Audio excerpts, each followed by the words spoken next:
Hi, this is Jim McNeil. I'm at the Netscout booth. It's OrbTV. It's day 2 of Mobile World Congress. And I'm joined here by Steve Saunders, the founder of Light Reading, and my co-host, and also Gabriel Brown, an analyst with Light Reading. And we're going to help you understand what's happened at Mobile World Congress over the past 48 hours.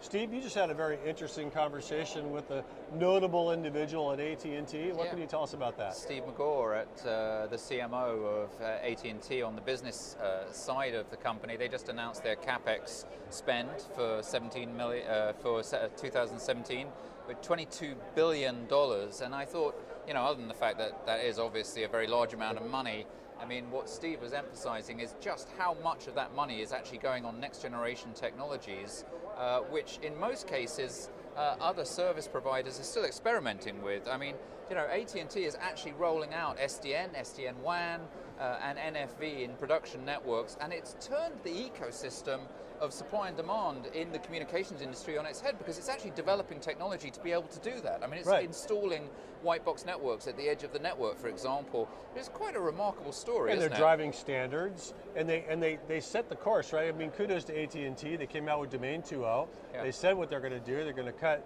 CapEx, by 25% over 5 years. Yeah. They went from 25 billion to 22 billion already. Yeah.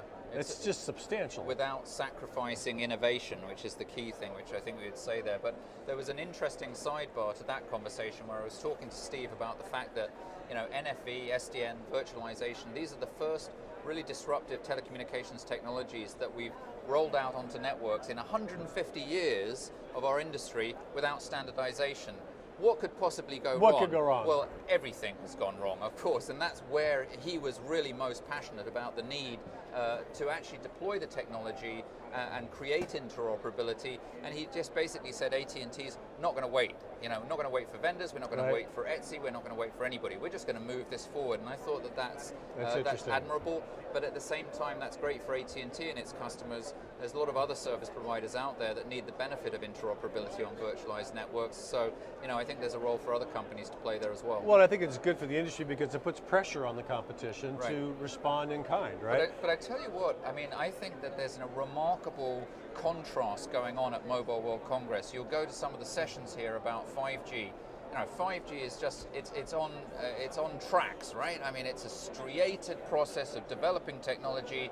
People are, there's co-opetition, there's committees, there's, milestones which are being met, and, in fact, the deadline's now been brought forward for production of live 5G networks. It's going to happen in 2019, and then you look over at NFV, and it's just complete sort of chaos, And I think we need to take something out of the 5G process, the G process, the 3GPP process, and apply some structure to the way that we're deploying NFV. Well, Gabriel's got something to say about 5G. He's been watching that fairly closely. Gabriel, what are you thinking? Yeah, so Steve's right. It's moving at a ferocious pace. The really interesting thing, there's a whole bunch of stuff at the show here about how it's the next platform. We can enable all these other verticals and so forth.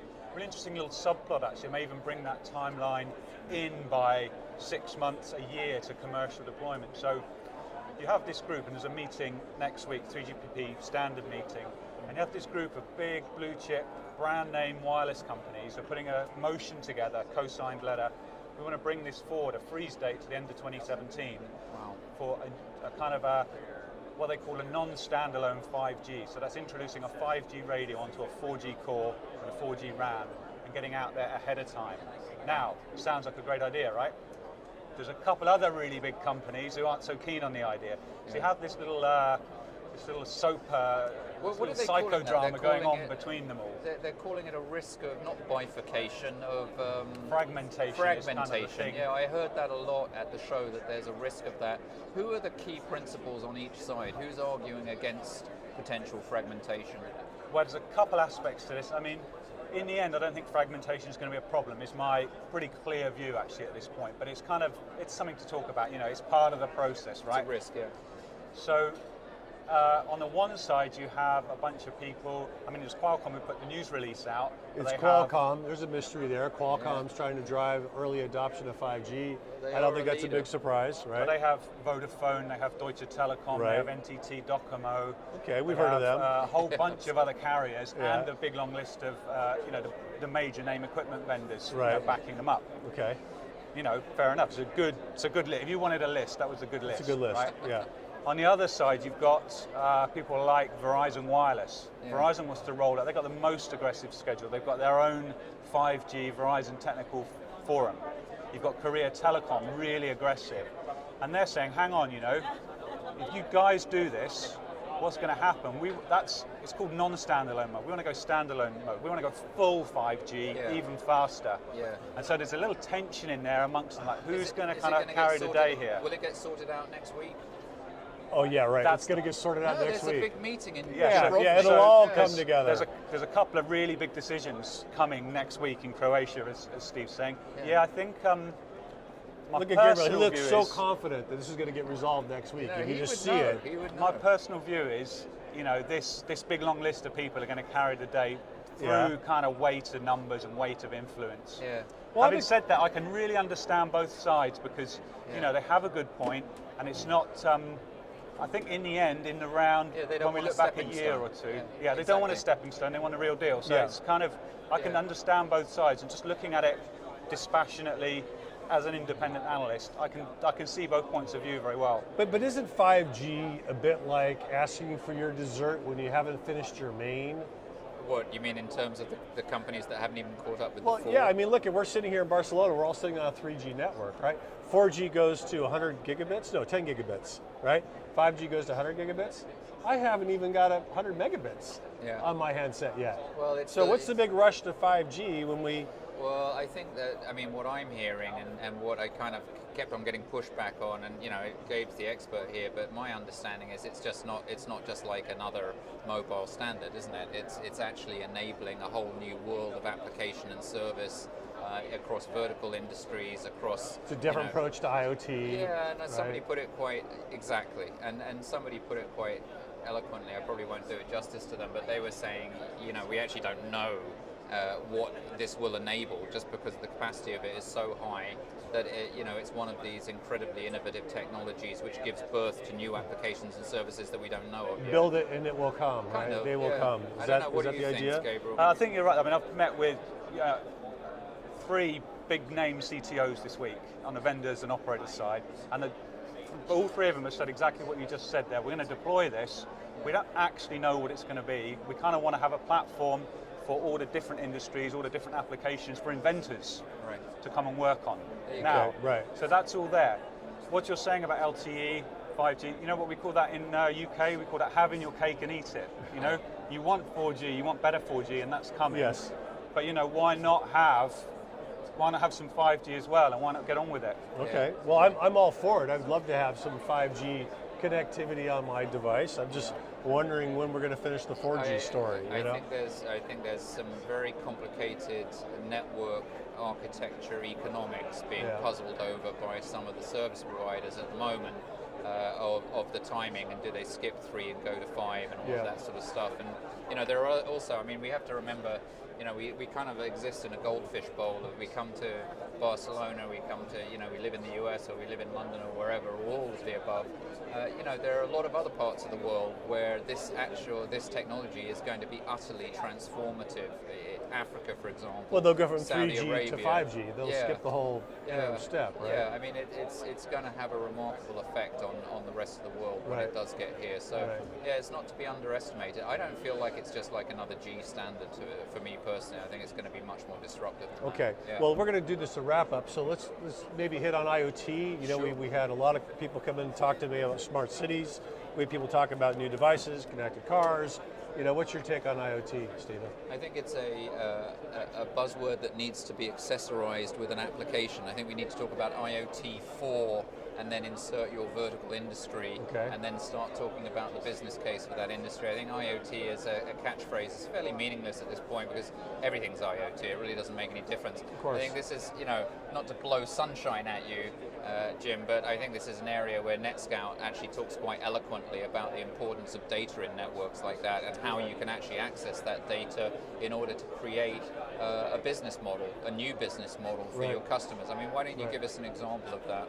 Well, I think that one of the themes that keeps coming up here at Mobile World Congress with many customers and carriers is the monetization challenge. We have a lot of carriers and operators who are shouldering the burden of moving a lot of data for a lot of freeloaders. Come on, I mean, we've got Netflix and YouTube and Facebook and Instagram and Snapchat. They're pushing all kinds of video out there. It's controlling 60% of their bandwidth, and who's getting paid for it, right? Exactly. And so I think that IoT and also monetization of broadband networks requires a deep understanding of the data. Yeah. How are customers using their handsets? What applications are they using? How are they using them? Where do they work? Where do they live? Where do they play? What devices work well, what devices don't? And being able to take this information and push it back up the chain, to the providers of content, and monetize it in that way is interesting. To connect, geography and space, with the credit card to secure transactions is a big opportunity for carriers. Sure. So I think that Netscout's committed their business to being really dedicated to the quality of data. I think every carrier's got to figure out how to master that. Absolutely. Yeah. Well, you have another string to your bow as well with the Arbor security solutions, which is the perennial concern. So, I mean, across that, it's a pretty good portfolio right now, a pretty relevant portfolio, as you can see from the traffic on the booth here at the show. So, security's been top of mind for many visitors here at OrbTV today and for Mobile World. Yeah, I thought the interview which we did with Max Rockman from Deutsche Telekom was interesting as well, wasn't it? Where he was talking about how Deutsche has to just constantly invest in and aggregate information about security risks to prevent things like DDoS attacks, but actually has also turned that into a business model. It's now got 1,200 people in a group called Magenta. Team of 1,200 people. And they're making serious coin from helping companies prevent that type of incursion onto their network. So there's always an opportunity in a risk, isn't there, which is an interesting model and a lesson to be learned for the whole industry there, I think. But I tell you one thing, I've just been blown away by the quality of the interviewees that we've had here today. We've had Deutsche, we've had Ernst Young, we had AT&T, quite an impressive lineup.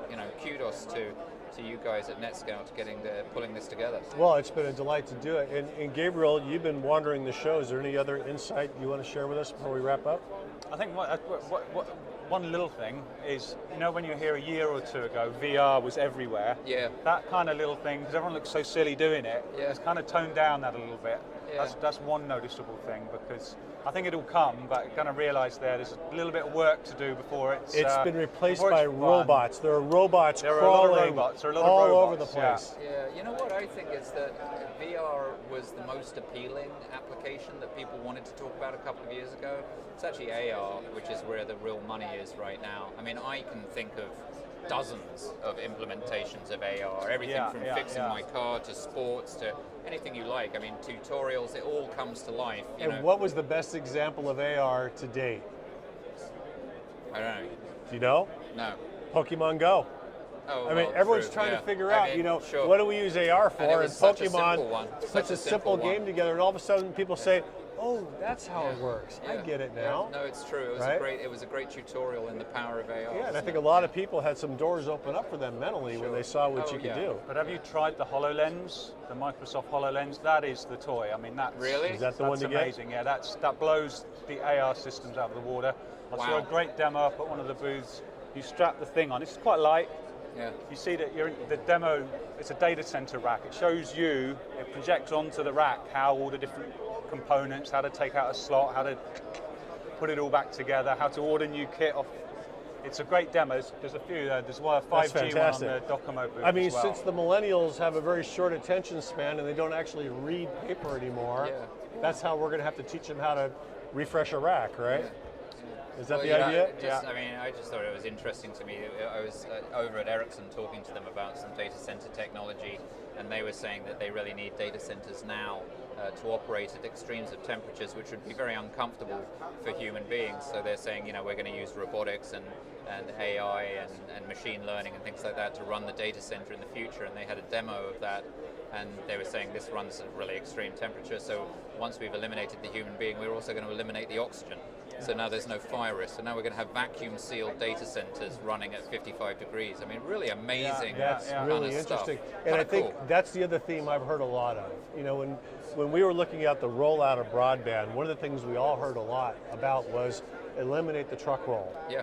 And now I'm talking to very, very large enterprises and certainly lots of carriers who equate the truck roll to a human.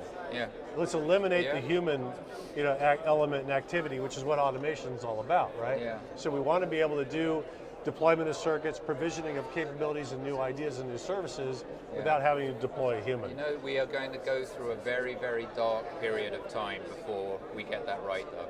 And on that note, what's a really bright way to end this wrap-up? I mean, let me just forecast a dystopian future with mass unemployment and some hilarious apocalyptic disasters in data centers around the world while we work through the issues of automation. Steve. That's cheery. Thanks, Jim. That's why they pay me Gabriel, the tiny dollars. do you have anything to add to that? Well, I'll just give an opposite view here. Imagine you're working 12, 14 hour a day in a factory down a mine.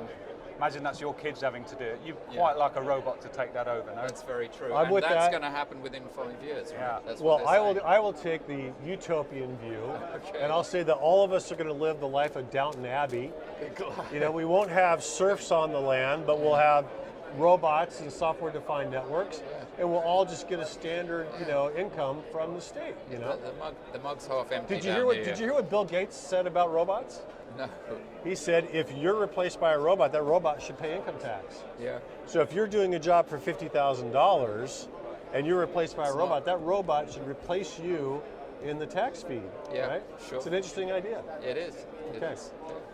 Way to annoy the robots. Yeah, that's what we want to do. No, now they're really going to get angry. On that note, this is Jim McNeil, Stephen Saunders, and Gabriel Brown saying adios from OrbTV in Barcelona, Spain. Thank you very much.